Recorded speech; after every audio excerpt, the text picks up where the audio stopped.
mga kababayan, lagi ko naman po sinasabi sa inyo na tuwing magtatalakay tayo, syempre laging kasama diyan yung mga hakbang na ginagawa po ng gobyerno ni PBBM or yung mga trabaho na nagagawa ng ating pamahalaan at napapakinabangan ngayon or mapapakinabangan ng ating mga kababayang Pilipino. So ngayon, kung si Sara Duterte, sinisisi po yung ating mga bayaning guro, si PBBM mga kababayan naglabas po ng isang direktiba na kung saan ay iangat ang antas ng mga guro.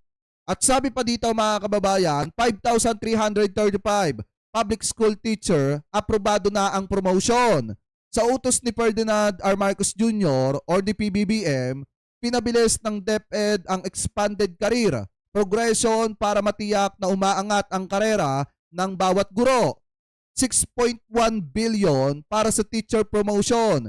Bagong Pilipinas, guro daw po ang bida. So ngayon ituloy pa natin. Sabi pa dito, PBBM passes teacher promotion nationwide. Mahigit 5,000 na guro. May career upgrade na.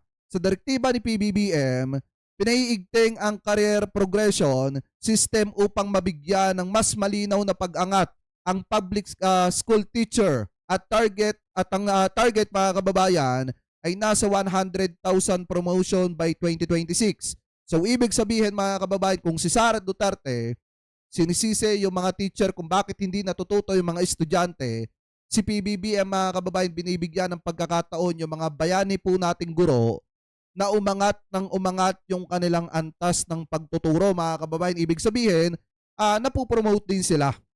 Ano po, kumbaga tinitingnan, sa madaling salita, tinitingnan po ni PBBM yung kahalagahan ng mga teacher dito po sa ating bansa para matuto yung mga estudyante po natin. So tuloy pa natin mga kababayan, sabi pa dito, teacher promotion drive ng PBBM administration, 5,335 relaxation application approved.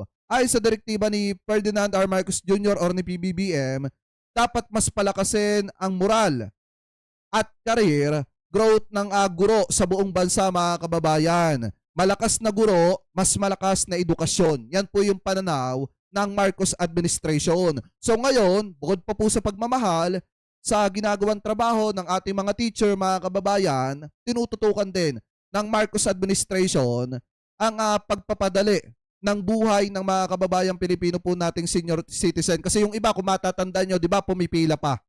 Ano po, at talagang yan po ay isa sa nagpapabigat ng pamumuhay ng mga senior citizen po natin. So ngayon, sa bagong Pilipinas, mga kababayan, maliwanag po ang direktiba ng ating mahal na presidente. Hindi na mahabang pila, national ID, susunod na hakbang sa mas makabagong serbisyo. Sa ilalim ng bagong Pilipinas, pinapalakas ang digital at modernong serbisyo para po sa social pension ng senior citizen. Mas modernong sistema, national ID verification. So tuloy pa natin. Sabi pa dito mga kababayan, ang pension ay mahalagang suporta para po sa mga senior citizen. Ang social pension ay mahalagang tulong sa araw-araw na pangangailangan, pambili ng gamot, pang-araw-araw na gastusin, at suporta na sa pamilya mga kababayan. Tuloy pa natin. Sabi pa dito, kapag mabagal ang proseso, dahil sa dami ng benepisyaryo, minsan ay tumatagal ang proseso ng payout. Mahabang pila, maraming ID na kailangang ipakita, mabagal na verification system.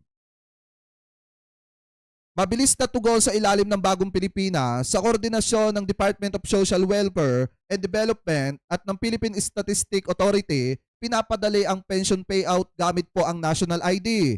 Isang ID verification system, on-site national ID, registration, home visit para po sa bedridden, senior mga kababayan. At ang isa pa po dyan, mas mabilis na pension, mas maayos na serbisyo. Sa bagong Pilipinas, ang layunin ay malinaw na serbisyo para po sa tao, mabilis at may malasakit mga kababayan. Kasi nga ayaw na ng presidente na pumipila po yung mga senior citizen po natin. At ang gusto ng presidente mga kababayan, naka-digital na po lahat. Ibig sabihin mga kababayan, mamomonitor na ng mga senior citizen po natin kung nakapasok na ba or hindi pa yung kanilang pension mga kababayan. At ang isa pa dito, kaya mas pinadali, kung matatandaan nyo, di ba dati bago makuha yung pension, Ang dami pang ID na ipinapakita pero ngayon, national ID na lang, makaka-payout na yung senior citizen ng kanilang pension mga kababayan. So ngayon, bukod pa po dyan, ang isa pa sa mga ginagawang hakbang ng ating pamahalaan, yun pong pabahay para po sa mga komunidad ng UP sa Los Baños sa ilalim po ng 4PH. So sabi po dito mga kababayan, sa bagong Pilipinas, mas disente at mas maayos na pabahay para po sa mga estudyante mga kababayan, lalo na dito po sa may komunidad ng UP, Los Baños sa ilalim po ng 4PH. So sabi po dito, mahalaga ang pabahay sa kapakanan ng komunidad. Binigyan din ni UP President Angelo Jimenez ang kahalagahan ng maayos na pabahay sa kapakanan ng mga estudyante, guro at residente ng UP. Sabi pa dito mga kababayan, disenteng pamumuhay para sa mga nangangailangan. Layunin ng proyekto na magbigay ng mas dignidad na pamumuhay sa mga kabahayan o kababayang higit na nangangailangan ng tirahan. Tuloy pa natin mga kababayan. Sabi ba dito, tugon sa direktiba ni Pangulong Marcos, ayon sa DHSUD, patuloy na pinalalawak ang expanded ng 4PH alinsunod sa direktiba ng Pangulo na magbigay ng disenteng pabahay sa mas maraming Pilipino o mas maraming kababayang Pilipino po natin. Sabi pa dito, abot kayang rental housing sa loob ng campus. Ang proyekto ay isang on-campus rental housing program na layong magbigay ng ligtas at abot kayang tirahan. Tuloy pa natin mga kababayan.